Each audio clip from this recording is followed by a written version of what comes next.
Actor Colin Farrell just recently started talking openly about his oldest son and the genetic disorder he lives with. It's called Angelman syndrome.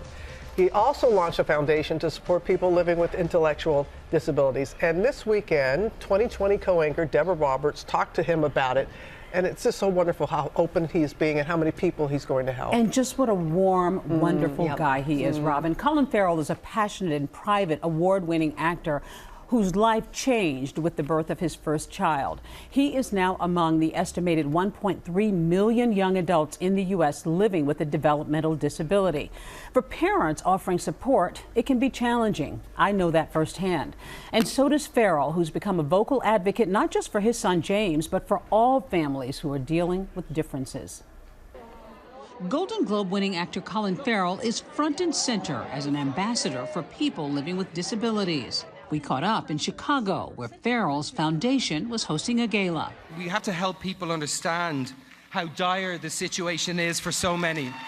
Opening up about his 21-year-old son, James, who has a genetic disorder called Angelman syndrome. You are braving the Chicago weather, not for a film role, but for a cause that is near and dear. How much does it mean to you? It means a lot to me. I mean, my son means a lot to me. What we're trying to do ultimately is to try and raise awareness. James, diagnosed with Angelman syndrome just before his 3rd birthday, the rare neurogenetic disorder affecting 1 in 12,000 to 20,000 people, most with significant developmental delays, problems walking, talking, or caring for themselves. The spectrum is pretty broad for our children who have Angelman syndrome. Some have words. James is nonverbal. Some can move around perfectly. James is not one of those, but he's ambulatory. You describe him as your beautiful boy who has differences. Yeah.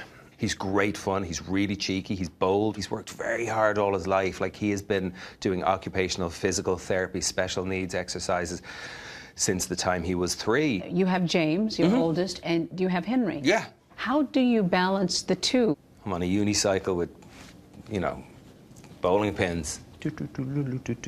Like, but I think we have a good thing. As a successful actor, Farrell says he's fortunate with the care for his son. We have been able to provide a certain amount of support for James that very few families can provide, So that is not lost to me at all. I don't think he understands abstractions. I don't believe James understands the concept of time or calendar dates. So James, in many ways, exists in a state of grace. He's in the forever now. It's really quite amazing. James is 21.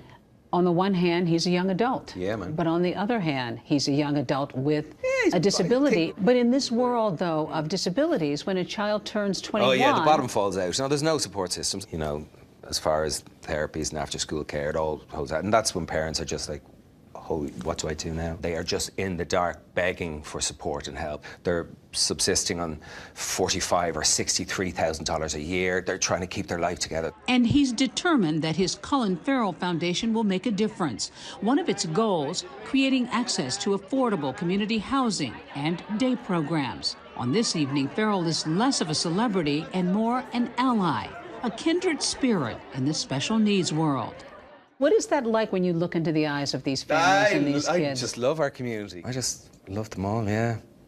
I love seeing our kids. Everyone dreams of having a child who's special, and then you're told your child is special in a particular way, and the dream turns into a nightmare, and you feel lost, and you don't know what to do, and you don't know where to turn. And that's one of the kind of primary goals of this foundation that I've established, is to afford families and their loved ones an opportunity for just another resource.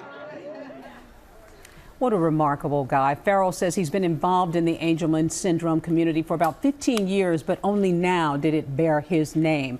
A humbling moment for him and for his son. He says James eventually wants to live on his own, which will require support, but most of all, guys, acceptance and the key word, kindness. And he's got so much of that. So much of that, but he says that's what we need to drill home to everybody. Yes. Kindness for people who are different. Yeah, that's right. What a dear, dear man and his family. You're going to have more on Nightline? That's right. I know there's more to the story. Much more, and also just more about James. Yes. Which will be fun to get. Oh, thank you so much, Deb.